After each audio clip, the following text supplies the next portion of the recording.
As a child, it scared me. I would sit up at night, Bible in hand. Oh, you're a Jesus freak. Okay.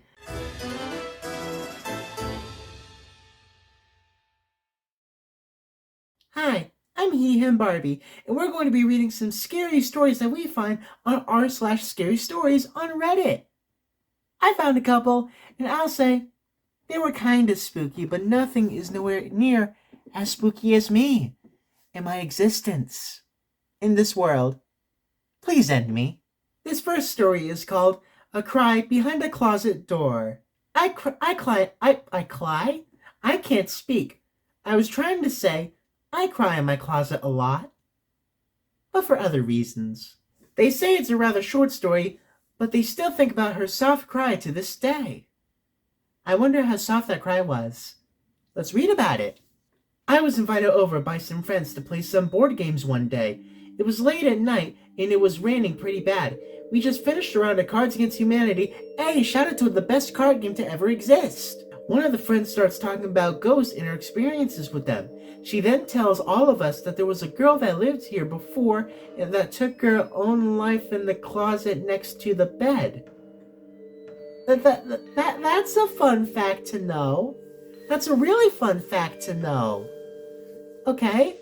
She told us that sometimes when she sleeps, she can hear a soft cry coming from the closet. It's been a while, so I can remember if she said she experienced anything else, but that's what stuck with me.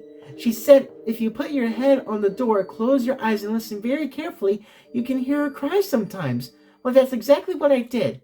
Nothing happened for a while till everyone walked out of the room to go get pizza we ordered. I closed my eyes one last time before I was going to give up, and I heard her. Well, what did she say?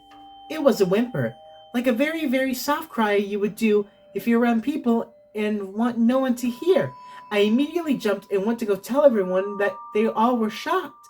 One by one they tried, but no one heard a single thing. Everyone gave up, so I went back to the door. After a couple minutes, I heard her again. Such a soft cry. She was heartbroken. I put my hand on the door and felt so much energy. It's something I've never felt and won't be able to explain. Excitement? Fear? Both? I'm not sure. I think what you were feeling was fear. 'Cause she probably had a hostage in the closet. I moved away from the door. Hours passed and we were heading home. I wanted to check to make sure I wasn't just hearing things before I left. I didn't hear her. We went back to my home and talked about it. Such an interesting experience I've been through, and this is just scratching the surface of my experiences. I'm sorry, scratching the surface? Does that mean you've had more like this? You should see a psychiatrist. This next one is called Be Not Afraid. It also looks kind of short, but let's give it a shot, okay? Nothing lives in my house. Does that not include you? Do you not live in your own house? Nothing lives in my house. This is the house I've been in since I was a baby. We have been the first and only residents of this house. There's nothing living in this house. At least, that's what I tell myself. But every night after I've closed and locked the bedroom door, I hear it tap in the wall. This house is younger than me. There should be no creaking pipes or settling floorboards, but still, the noises shuffling around my bedroom continue. As a child, it scared me. I would sit up at night, Bible in hand. Oh, you're a Jesus freak. Okay. Hand shaking as I wrote notes, asking someone to chase the monster away, but nothing lives in this house.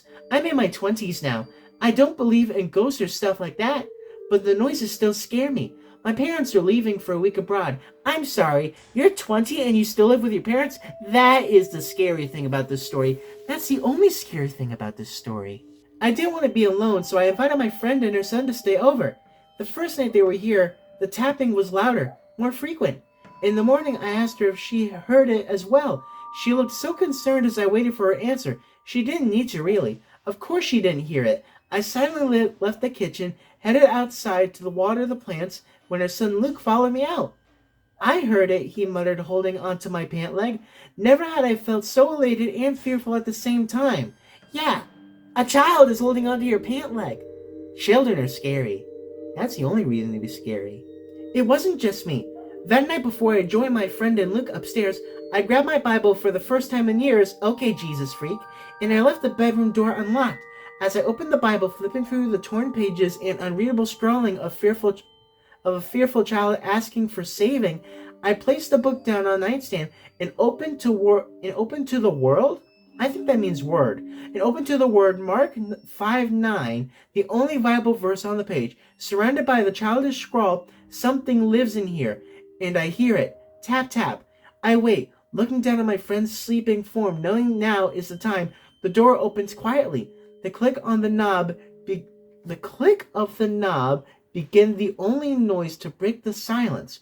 Little Luke stands in the doorway. He looks terrified of the noises, just like I was as a kid. He looks up at me with wide eyes that scream for help. I kneel down, holding my arms out to him, letting him run to me for comfort. Something is here, he whispered. Yeah, I would imagine something is there. I'm still not going to admit it's anything scary like that yet. I'm still not going to. Something is here, he whispered, fists clutching my shirt as I stood with him in my arms. Nothing lives in this house. I looked over at Luke, making sure he wasn't hurt from wandering in the darkness when I noticed he had spotted my Bible. He looked back up at me. I could feel his whole body trembling as the moment stretched on. Be afraid, Luke. What? That doesn't answer the question. What was it? What was it? I am so confused. Maybe someone in the comments can tell me what was so scary about this, because I don't understand. I'm the only thing you should be afraid of. Okay, this final story is called The Vase, or The Vase, or however you want to pronounce it. Let's get reading, and maybe this one will be extra super spooky. I started stealing at a young age. Okay, we're starting with something like that. Okay. I started stealing at a young age.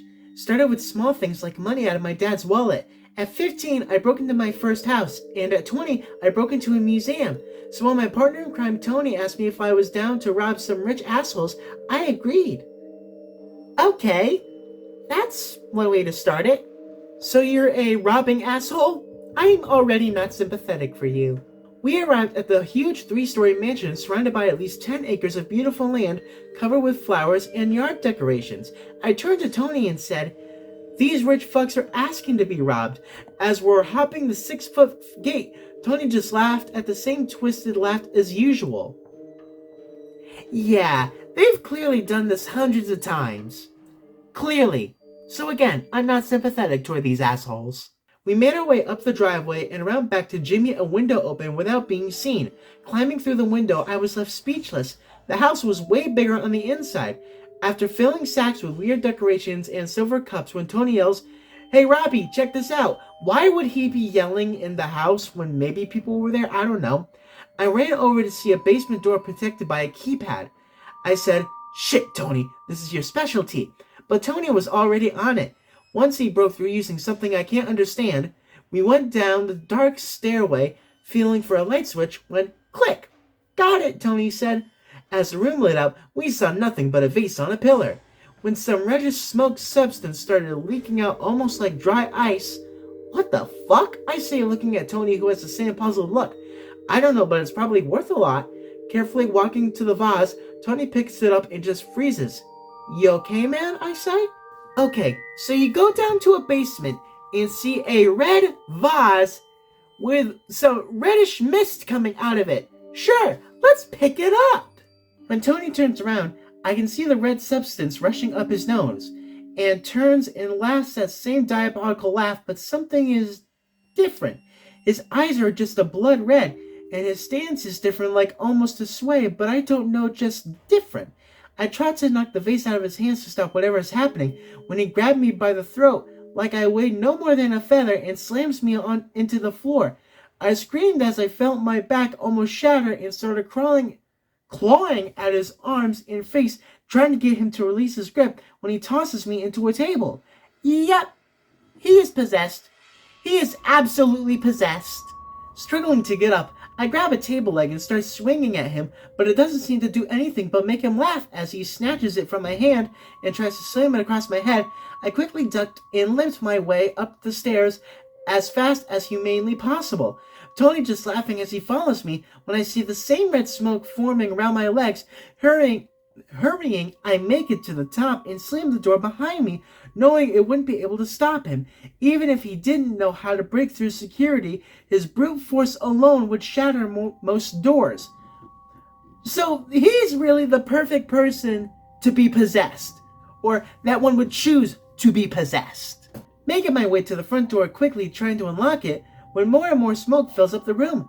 Barely able to breathe at this point, I open the door when Tony laughs and said, "This was fun," as the smoke grabs me and slings me out onto the yard. Thankfully, a rosebush caught my fall. Probably had a bunch of thorns going into your booty. Trying to stand up now seemed pointless, especially with all the new holes in my skin. Yep, because the thorns. As my consciousness starts to fade, I hear a car slam through the gate and the scared hum of tires. Probably about 10 people hopped out the dark-colored van, all holding guns with weird uniforms and even stranger logos on each of the person's arms. Probably swastikas. As my vision fades darker and darker, I smile thinking, at least these fuckers coming with me. I'm sorry, what? I'm sorry, what? That is a very scarily way to end it. I was not expecting that in the slightest, but okay, and I think that's a good place to end these all. If you were scared by these stories, please let me know. I have been He, Him, Barbie. This has been very scary stories off of Reddit, and I can't wait to see you next time. Bye now!